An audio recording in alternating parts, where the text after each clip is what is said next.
Dans le but d'augmenter l'approvisionnement en électricité de leurs réseaux nationaux, les gouvernements du Burundi, du Rwanda et de la Tanzanie ont conjointement établi la compagnie Rusumo Power Company Limited, RPCL, une société à responsabilité limitée qui produira 80 MW de la centrale hydroélectrique régionale qui seront fournies équitablement aux sociétés publiques d'électricité de ces trois pays.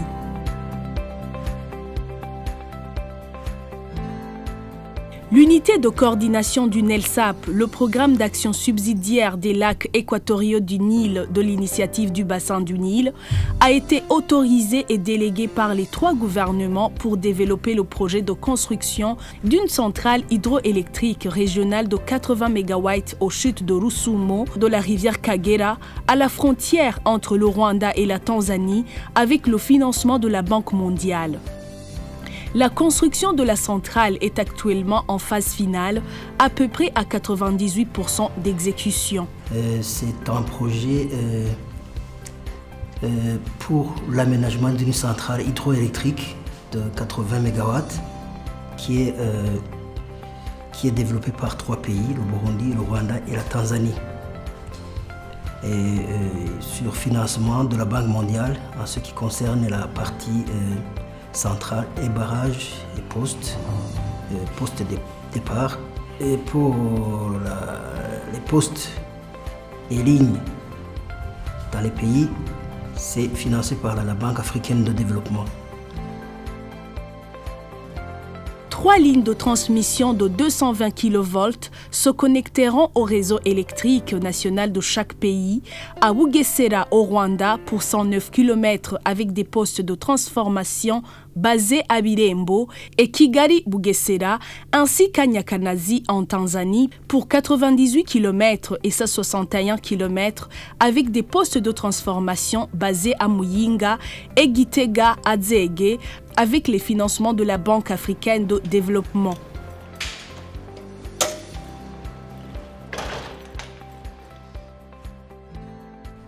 Hanyuma kuri uyo muyagankuba nivyo Burundi tuzoharonkera megawati zishika 27, izo zikazoza ziyongera kuri megawati Burundi busanzwe bufise. Byumvikana ko izo megawati tuzoba turonse zizodufasha kugira ngo abenegihugu baronke umuyagankuba kuko twari dufise ikena ry'umuyagankuba muri kino gihugu cacu c'u Burundi.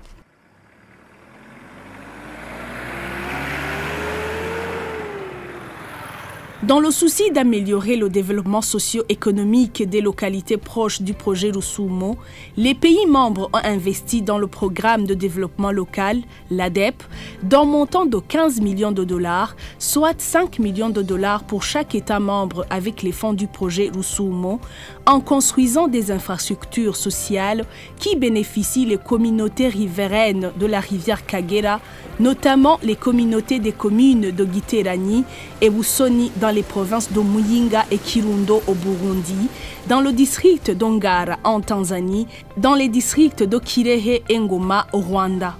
Nous avons procédé d'abord par l'identification des besoins des populations, pour dire que ce sont les populations elles-mêmes qui ont proposé ces sous-projets. Abenegihugu bari bashize imbere amazi, hanyuma bashira imbere ivuriro, bagashira imbere amashuri y'imyuga. Haciye rero habazwa abajejwe barongoye ivyo bisata ku rwego rwa komine. Au Burundi, dans sa première phase, 4 sous-projets sont mis en œuvre dans la commune de Busoni à Kirundo et dans la commune de Giterani à Muyinga. La réhabilitation et extension de réseaux d'adduction en eau potable, la construction des centres de santé, la construction des centres de métiers et la construction du bureau communal de Giterani.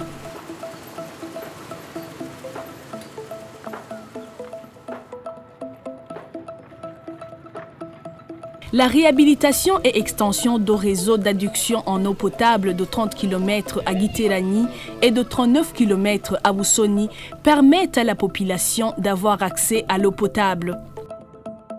Kuri mutumba wa Gubikara twari dusanzwe dufise ikibazo c'amazi. Uyu mugambi kuvushitse bakaza kuduha amazi biriko biragenda neza cane kuvuga hamwe hagacimbiri ka Kigeri kugenda Rwibikara kugenda Bishisha hose abene gihugu baravoma nta ngorane.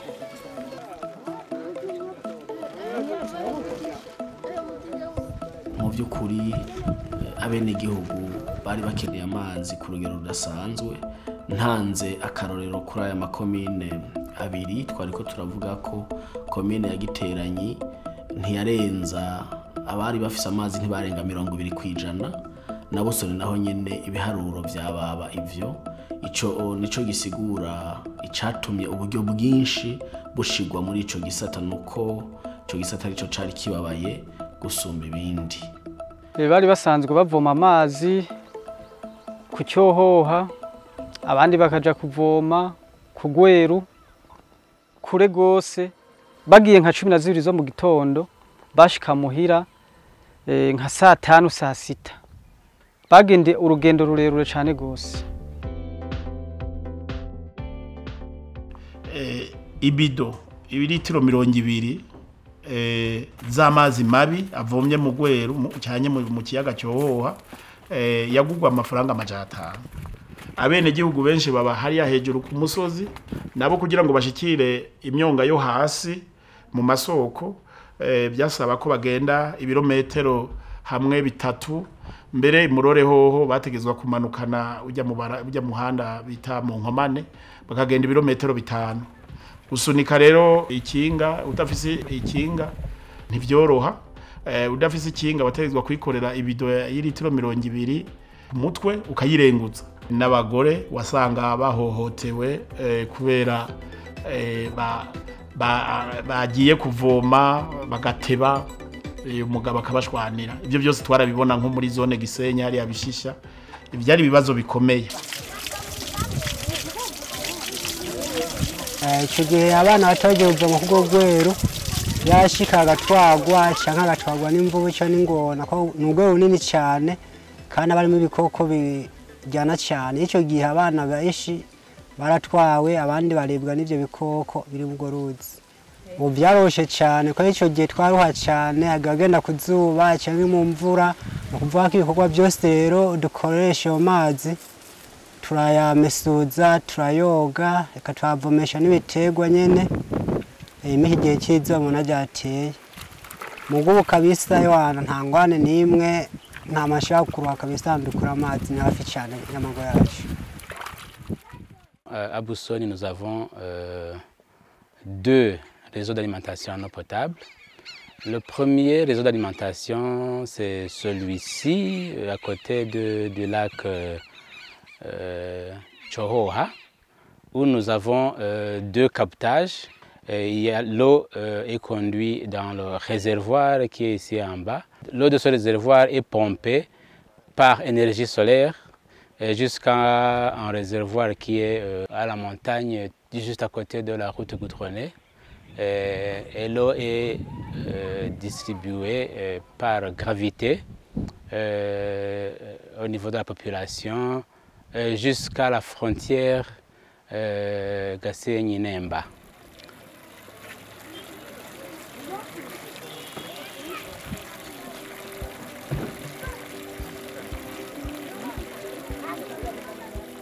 Twe nukuri turashima cyane gose kuba leta yariyumviriye kuzana aya mazi kuba umutumba wacu wa Rwibikara ni umutumba ukunda guhura n'ikibazo cy'uruzuba ariko nk'ubu kubera amazi yegereye ngaha abene gihugu baranwa amazi nta ngorane nta kibazo kuko bavoma kure gose turashima kabisa.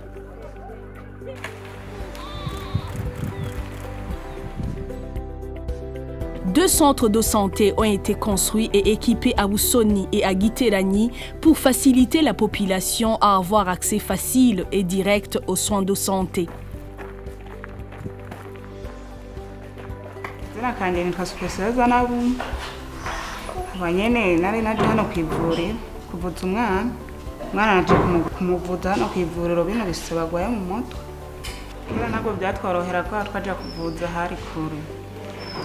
waragenda nyene umwana ashobora gufatwa gitumbu ugasanga nyene mwaragera kwivura umwana yarembye kubera hari kure waragenda kwivura ugahakwa no kurarayo. Iri vuriro ryubatswe na Projet Rusumo ifatanije na Commune Busoni.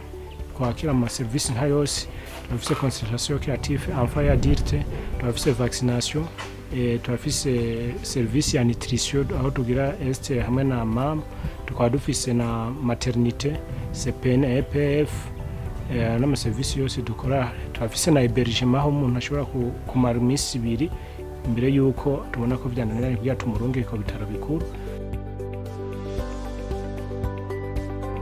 Iryo vuriro rero rije rifasha abenegihugu kugira ngo bashobore kuronka ivyiza leta isanzwe igenera abenegihugu, kuko barabura aho bashobora gukoresha ikata yo kwivuriza ko nka kama, ariko ubu rero barorohewe barakirwa kandi rirabegereye riri hafi.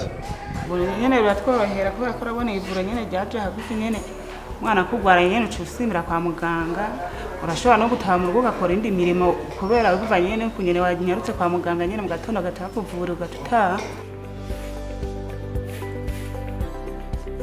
Uwari wese yituye kuri no vuriro turamwakira kandi tugiye kuraba no mu bitabo hari abantu usanga baje bava ku rindi vuriro canke mu yindi commune baje ugasanga bavuye nk'ibwambarangwe canke bavuye nko mu Kirundo. Hari nabaho bakubwira ati twe twaje gutembera n'umwana yagwaye ibyo bisaba ko twivuriza nga twakira uvuye hariho hose tutegeza kumwakira. Uri murakaraba aho ka CDS urabona yuko kubyukora kamini hospital yaho dufatira ukuntu tubona ekipema yayo tukabona ukuntu yubatse n'ibindi kuvyukuri nk'iyo CDS izofasha abantu benshi kandi kajya gace ka Bugoma hajya na gace ugwamira mbere bari basanzwe bakeneye cyane iyo CDS.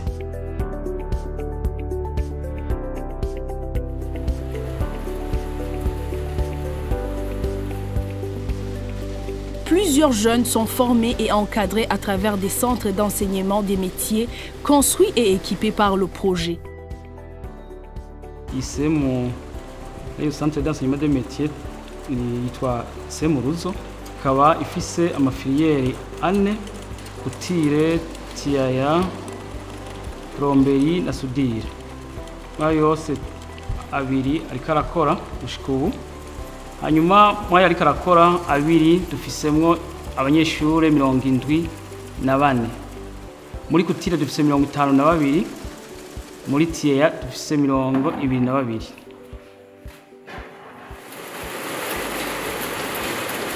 Jewe nitwa Nduwayo Ali, mirimo yanje ya misi yose nari nsanzwe nogosha, akora n'utundi tuntu dutandukanye, ariko nyuma yo kubona ko mu karere haje ishure ry'imyuga naciye nitamwo kubuza kwiga umwuga.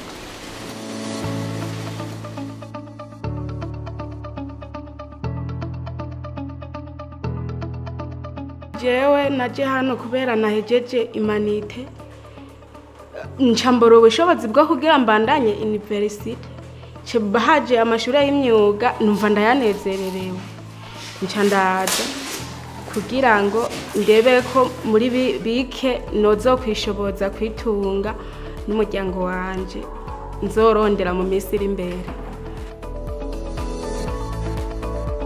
Icatumye jewe nkurikirana iki cigwa ca TIAYA nuko iki cigwa ca TIAYA kirimo ibintu vyinshi dushobora guhingura, kandi ivyo dushobora guhingura atari ivyo turinda kuja guhiga ahantu kure, ari ibintu twirimira hano iwacu mu micunguraro iwacu, eka n'ibintu vyinshi twashobora kubironka vyoroshe. Ubwa mbere nyine banza gukengurwa kubona uyu mugambi wo kuzana ishure ngaha, umugambi mwiza cyane twakengurutse urashe waje kwishura ku bibazo bihambaye cyane, kuko ubwa mbere nambere dusanga dufite ishure ry'imyuga nk'iri nyene ry'Urusenyi ridashobora kwakira abanyeshure bangana gutya, na cyane cyane nk'abahora bamara amashure ugasanga bari ngaho n'abashomeri ntaco bafise bakora, ubu baraza kwiga umwuga kuko twari babwiye twabivuze misi yose nta munyamwuga yitwa umushomeri, ivyo ntibibaho. None rero icyo ni cyo nabanza gukenguruka kubona twarose izi nyubako zishobora kwakira abanyeshuri bangana gutya mu gihe twari twarabyipfuje. Hariho imiryango usanga idafise amikoro yo kurungika abanyeshuri mu mashure yisumbuye, abandi ugasanga arashoboye gutora ikibazo cyo kuri kaminuza mugabo ugasanga yabuze uburyo, mugabo ngaha mwana babonye bamwe bavuga ko tije narahejeje, ariko rero ubu ari ngaha murabona yuko arishimiye cyane kubona azoheza kugira ngo ace agiriye ico yimariye mu buzima yiteze imbere. Kumenya naje kurondera intambwe ndamaze kuyibona, kuko ku minsi mike yamaze kwiga ndamaze kubona ko hariho ibintu utuntu tumwe tumwe nahora njana ku bafundi ariko ubu nsigaye nikorera. Jewe ku ruhande rw'iwanje ndabona yuko rya zina ryo kwitwa umushomeri ritosubira kumba ko ahubwo nanje mu minsi izoza nzoteba nk'akazi abandi. Ngaha ku rwego rw'ama centre d'enseignement de métier turatanga certificat iva muri ministère ya education muri direction générale ya enseignement de métier, hanyuma iyo tuyibaha bahejeje stage, no kuvuga bategereza kwiga umwaka umwe, mugabo umwaka umwe tuharura muri 3 periode zigizwe periode imwe igizwe na 13 semaines, no kuvuga bahejeje 26 semaines duca tubaronderera abanyamyuga bari aux alentours canke mu ntara meme andehoro y'intara kugira ngo bakore ico twita stage d'alternance. Iyo stage d'alternance duca baca bayikora hakagera periode bagaruka bakiga icigwa ca entrepreneuria kugira ngo bashobore nabo nyene kwitegurira imigambi kugira ngo vy'ukuri ntibataharane certificat gusa ariko bazoshobore gushira mu ngiro ivyo bize ngaha. Mu gihe twamaze kumenya ico gukora mu mwuga twaravyize twarabimenye, turifuza yuko twozoja hamwe cange se tumaze kuja hamwe tugakorana ivyo twoba twarize tukabikorera hamwe. Turabona yuko twozokora ivyo bikorwa tworohewe kandi turabona yuko twozoteza imbere igihugu n'imiryango, naho tubaye bakabona yuko ivyo twariko turiga tutariko twatumwanya ahubwo twiga ibintu bishobora guteza imbere igihugu, naho tubaye ndetse n'amahanga akabironkera akarusho. Nibaza ko ano mashuri y'imyuga yaje kugira heze ibibazo bimwe bijanye n'abarondezi bakazi, kuko mwabonye nonga haturi hariho abarondezi bakazi basuye inyuma baraza kwiga ano mashuri y'imyuga.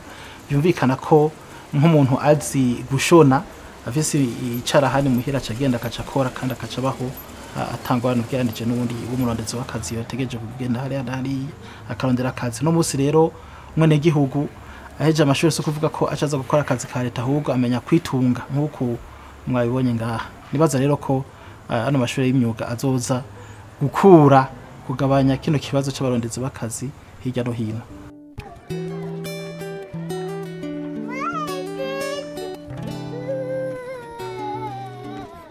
Le projet vient en appui dans la décentralisation des services administratifs étatiques par la réhabilitation et la construction des infrastructures administratives. Commune Giteranye ni commune bwambere na mirongo mumenye ko ari nini, novuga ari hafi ca gatatu c'intara ya Muyinga. Turavye n'ubutunzi bwayo n'abantu babamwo, ni commune yotegereje kwitabwaho cane gusumba n'izindi. Rero turavye biro vya commune yari ifise sibiro hari ahantu ku by'ukuri hatabereye hatajanye n'igihe tugezemwo caho ha commune Giteranye bayifise biro nk'ibiraho, ariko ubu turavye biro vyubatswe kubera uyu mugambi ni biro vyiza kandi bifise equipment nziza. Ku by'ukuri uhaciye ubona yuko hari ikintu présentable, ari ikintu cyo kwishimira.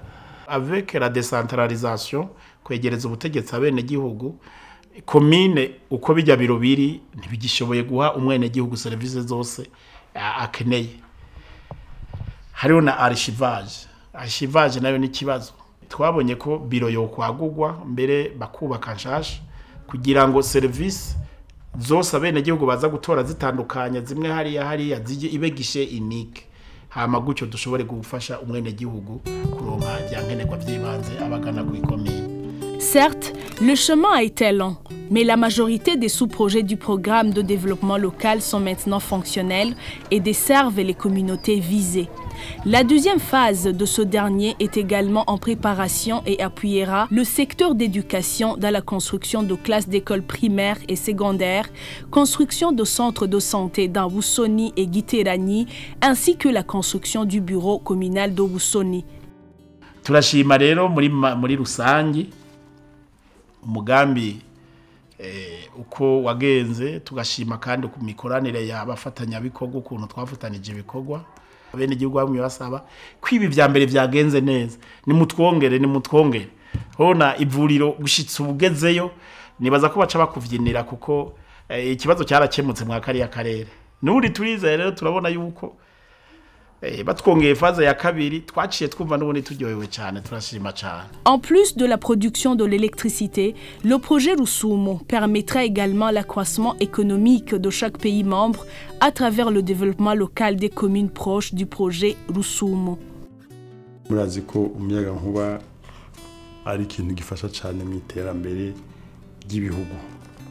Turacahiga cyane umuyagankuba ukwiye, mugabo aho uronse megawate zishika 27 ni ikintu gikomeye cyane, bizotera kandi biterere no kugira ngo dufashe ibidukikije bigende neza. Akandi karusho novuga uretse kuronka umuyagankuba w'imegawate 27, iyo mihora izodufasha igihe igihugu ciyungunganije tukaronka umuyagankuba mwinshi urengeye. Iyo mihora izodufasha kugira ngo tudandaze tuhereze ibihugu bibanyi cyaba igihugu cya Tanzania cyangwa igihugu cy'u Rwanda. Bishitse kandi igihugu kaba gikeneye umuyagankuba mwinshi gusumba uwo dufise, uyu muhora nyene urafise ubushobozi bwo kuzodufasha kugira ngo ibihugu duhurikiyemo canke duhuriye muri projet ya Rusumo Force ko dushobora kugura umuyagankuba mu gihugu kibanyi ugaca kuri uwo muhora ukadushikira.